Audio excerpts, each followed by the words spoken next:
Hello, it's Lion here with HobbiesofaMan. Once again, and today we're going to be doing our monthly check-in video, talk about what I've been watching, what I've been reading, and sadly it's not really been much because I underestimated how difficult it was going to be to keep up with my exams and stuff in the last couple of weeks of school. So I actually ended up kind of having a very tough time wanting to do anything after I finished studying, right? So I spend basically most of the day studying. I would wake up at like 8 or 9, take an hour to do breakfast and kind of get myself situated mentally and stuff like that, and kind of fuck around on the computer a little bit. And then I would start studying from 10 a.m. to basically midnight, and some breaks here and there, but usually it was more or less like that. And by midnight, I was like, well, I don't really want to do anything, so I'll just kind of sit around and wait for another hour before I get sleepy. And then I'll go to bed. And so I kind of did this for like a week and a half, which sounds horrible, but it's not that bad. And it's kind of maybe the last time I have to do it, second to last time I have to do it, if all goes well and I get to graduate in December. So it's all kind of worth it, right? So I didn't really get too much time to do anything. I did end up reading a lot of comic books because of Free Comic Book Day. I gave myself that day off completely, so I did have time and energy to do stuff. So I did end up doing that a lot, but overall, I haven't really gotten around to doing too much, even though it's already, halfway through the month, and I really felt like I had more time to do this stuff, right? So let's get into the watch list here, the stuff that I watched this month. First of all, I did watch the Young Jedi Adventures shorts. These are different from the actual show, so there's two things when you look up on Disney Plus. Young Jedi Adventures. The first one that's going to come up is like a short. These are also available on YouTube, so you can watch them there if you're interested. And then there's the actual one, which is like a 30-minute episode. And I'm not really sure how it works. I didn't bother watching the full episodes. But the shorts were good because it was kind of like something easy to put on while I was having dinner or while I needed a little bit of a mental break in the early days of studying. So I was able to enjoy these quite a lot because since they're built for children, they're meant for children.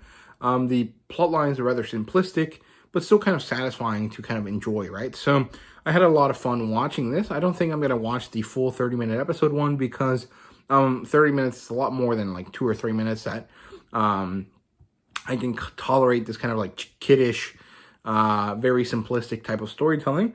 So I think I had a good time with it, but I don't think it's for me, obviously. In fact, I would say it's definitely not for me. So I'm not gonna finish watching the adult ones or the full length ones. Sorry.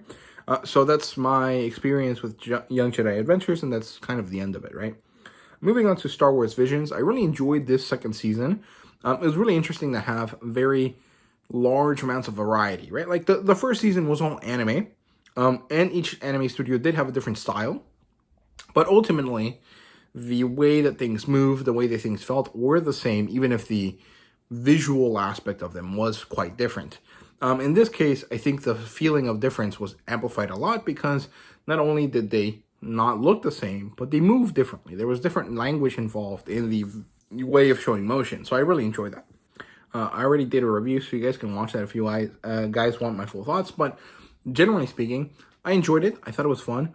However, the variety was also kind of its negative aspect because sometimes there were certain types of animation that I just don't find that enjoyable, even if I really like the story. So the claymation type things, I don't like them. I don't know why. I just have never really enjoyed them beyond Nightmare Before Christmas. I like that movie a lot. Mostly for like childhood nostalgia reasons, but I really dislike Coraline. And then after I watched Coraline and I kind of didn't like how it looked, I really just didn't end up enjoying any other claymation or stop motion style, films, and I've never revisited them.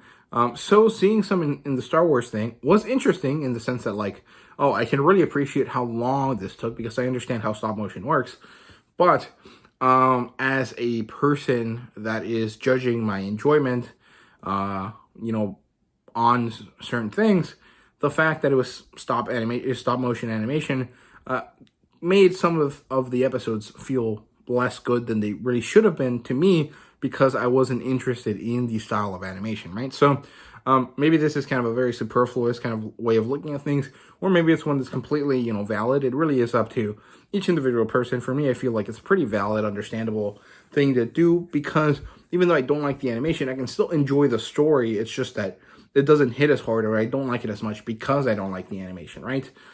So I think manga readers and stuff will understand what I'm saying. Sometimes manga art just doesn't really lend itself to being enjoyable to certain people for certain reasons. And so sometimes they miss out on a really good story, right? So it just kind of happens, and it is what it is, right? But the ones that were all animation were really, really good. Quick thinking about this, I think I liked all of them. My favorite one was probably Journey to the Dark Head, because that was the anime one. That was by Studio Mir, who's technically a Korean studio, but I think they worked on this through Japan, because that makes kind of sense to me. Then I really liked Screecher's Reach. This one was an Irish story. Then I think I probably enjoyed the Owl's Song, which was one of the stop motion ones, or I Am Your Mother, which is another stop motion one, because I really enjoyed the heart of that story, even if I didn't like the animation. Again, so moving on from that, I watched the Knights of the Zodiac movie. I did a review for it. Then ultimately, I think that a lot of fans, specifically the type that want Saint Seiya to be exactly the same as the original, or what they remember the original to be, are going to be disappointed, and in fact, they're probably going to hate this movie. However, if you're someone that's a fan, that really enjoys the story, that loves the story, that has a connection to the story, but are willing to understand that, hey, this is never going to be the story that I know, it's going to be a different story with things that seem similar, then you're going to probably be able to appreciate this movie a lot more, because ultimately it is basically just like Shang-Chi. If you guys like that movie, it's basically this kind of like flying Asian men fighting type movie, like Ip Man, or other movies of that sort. And it also has this kind of like generic Western style story about people with powers and the government that wants to abuse them. In this case, it's not actually government; it's this non-profit organization that is basically kind of like a dark military force, and that is more or less very similar to the G.I. Joe type movies, or, Transformers, or, any of these other types of generic American style movies. And so there will definitely be some issues with, the fact that, hey, this is a really generic story. Why couldn't you guys have copied the traditional story a little bit more? But the problem is that the traditional story is old, and a lot of people in the US specifically dislike this, right? So it wasn't ever going to work if they made a direct adaptation. So it seems like the people that are in charge of this decided to not do that, and decided to approach it in a way that kind of feels more intuitive for American audiences. The problem is that they never marketed to American audiences, and they didn't even bother to leave it in its initial theatrical run for the whole time. In fact, I think they removed a bunch of showings when they saw that no one was buying the tickets, which seems kind of stupid to me, because if you didn't market the movie, of course no one's going to be wanting to buy those tickets, right? And then the few showings that they have, I think they're limiting their release a lot. So it seems pretty sad, pretty bad in my opinion, that that's happening, because I think the movie was pretty good. It's not necessarily going to be the most amazing movie ever, but it was a good way of spending a few hours at the movie theaters and kind of forgetting about your normal life.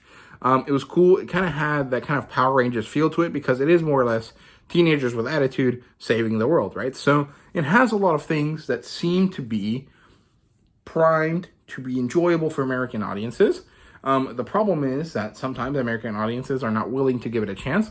And also, it seems like these companies that are in charge of these movies also didn't think that it was going to do that well in the US to begin with, so they didn't even bother to deal with it, right? So it kind of sucks. It also kind of makes some monetary sense. In my personal opinion, I like this movie. I will definitely buy it on DVD, probably when it hits the $5 bin at my local Walmart, which will be a few years from now. But it's one that I would not mind renting digitally when it comes out to watch it one more time, or even at this point, I think probably going to the movie theater again to watch it if I manage to find a kind of cheaper viewing experience than the initial one that I had, because I basically spent like $40 on the trip to the movies, which is usually something that I don't really do. Usually I spend about $20 at most. So having this kind of double the expense kind of situation is not my favorite, but I think it was well worth it for my personal enjoyment of the movie and the love I have for the series, right? Like, I love Saint Seiya so much. It's something that me and one of my uncles bonded over a lot. I have a wall clock up there with Saint Seiya. I have an alarm clock over there that's also Saint Seiya that I got from Mexico, that I used for school for many years. And Saint Seiya is a really special thing to me. So watching it in the big screen, watching this guy, Makenyu, that basically looks how I imagine a real life Seiya to look, and having this guy who has this awesome, very cool Phoenix style armor, that is supposed to be Ikki, but I guess in this case they called him Nero, and having this girl who's really beautiful show up and look exactly like Saori, even if, there's some differences, of course, because in my mind Saori is a very tall woman, and of course the actress is actually a rather short one. So, just seeing this, gorgeous woman with purple flowing hair and this really awesome energy coming off of her and this crazy staff, like, that was awesome. That was beautiful. That was really interesting to see.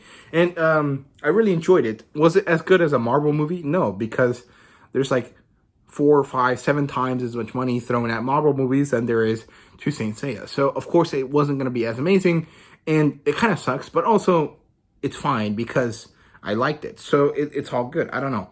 I don't know. You guys should check out Saint Seiya if you have not yet, and if it's available in your area. So there you go. Then I watched this movie called Mother.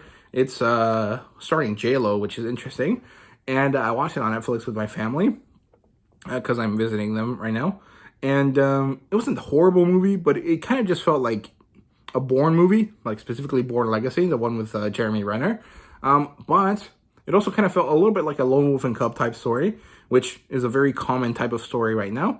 And this one actually was more directly like in line with the proper Lone Wolf and Cub type story, where there's a moment where the mother, J-Lo, and her daughter basically have to decide, are you going to take this gun and join me and become, someone that can kill, but also technically someone that can defend themselves, or are you going to cry and not do this, and then probably die and get me killed with you, right? So this isn't exactly the same as the situation with the ball and the sword in the Lone Wolf and Cub story, but it's pretty darn close. It kind of has that same vibe to it. And it was pretty interesting, but it wasn't really my favorite movie. I don't think I'd ever watch it again, but it was a good way to kill some time, right? So, yeah, and then I watched the first 2 Pirates of the Caribbean movies. Again, I watch these at least once a year, so it was about time to start watching them again, and I love these movies so much, specifically the second one, the Dead Man's Chest, because I really love how Davy Jones looks, and I just really like the ridiculous, but also kind of very serious, very mystical kind of view of pirates that these movies have, and I have a lot of fun with them. So, yeah, the first one is actually a better, like it's better written than I remember, but the CGI holds up a lot less than book 2, or movie 2, and I really love movie 2. The story is really good, but mostly I just really like the interaction between all the characters and just how ridiculous they all are. So, yeah, that's it for what I've been watching. I feel like some parts were a little bit too ranty, so I hope you guys don't mind that too much. Let's talk about what I've been reading here. So, May 3rd, I read Ranking of Kings. May 4th, I read Die Dark, Volume 1, for both of them. I did a review for both of these as well. Then May 6th, I did Free Comic Book Day. I read 17 Free Comic Book Day issues that I got, which I didn't write down anywhere, but you've probably seen them before if you saw my Free Comic Book Day haul. Then I read Shazam #1. This is the Dawn of the DC series. And honestly, I was really excited about that. I really enjoyed the Shazam movies, so I wanted to check out a Shazam comic. And the reality is that I really enjoyed the first half of this comic book, but then the way that it ended just felt really shitty to me, because, like, I understand what it was supposed to be. It was like, why is this kid acting like this after this very clear moment of, like, hey, this kid is a really good person, right? And then he kind of acts like an asshole. However, I didn't find that to be a compelling cliffhanger. It was just a really annoying situation. So I didn't read I didn't like this, and I don't think I'm going to continue reading it at all. Then I read Green Arrow #1. This is another Dawn of the DCU title, and I really enjoyed this one a lot. I immediately called my guy at the comic book store, and I asked him to to get me the next few issues. So yeah, I'm gonna collect the whole thing. I think it's only 5 issues, so that's good. Hopefully it stays good for the rest of it. Then I got Barbarella number 3. I read it. I thought it was fine. Death Dealer number 12. Honestly, don't remember too much about this one, but I remember liking it, so that's good enough. Moon Knight number 23, which was a Venom X Moon Knight crossover thing, and I really enjoyed this one. It's also a very good jumping off point, so I'm not going to collect anything after this. I also got Iron Man number 5, specifically for the cover, and I didn't care about the story, but Emma Frost on the cover looked gorgeous, so I picked it up. And then that was it for that. And May 7th, I read Hotel by Boichi, and just 2 days ago, so May 13th, I read Tesla Note number 1. So there you go. That's all I've been reading overall. Not really too much going on here. Hopefully, the wrap-up video of the month is going to be significantly better in terms of my reading experience, and hopefully also in terms of my watching experience. But I think I am going to focus mostly on reading for my free time activities for this month, since I've kind of been neglecting it a bit in the last couple of right. So that's it for that. So I hope you guys enjoyed the video. If you did, please leave a like, subscribe, and comment down below. Let me know your thought. And thank you guys very much for watching. See you guys later.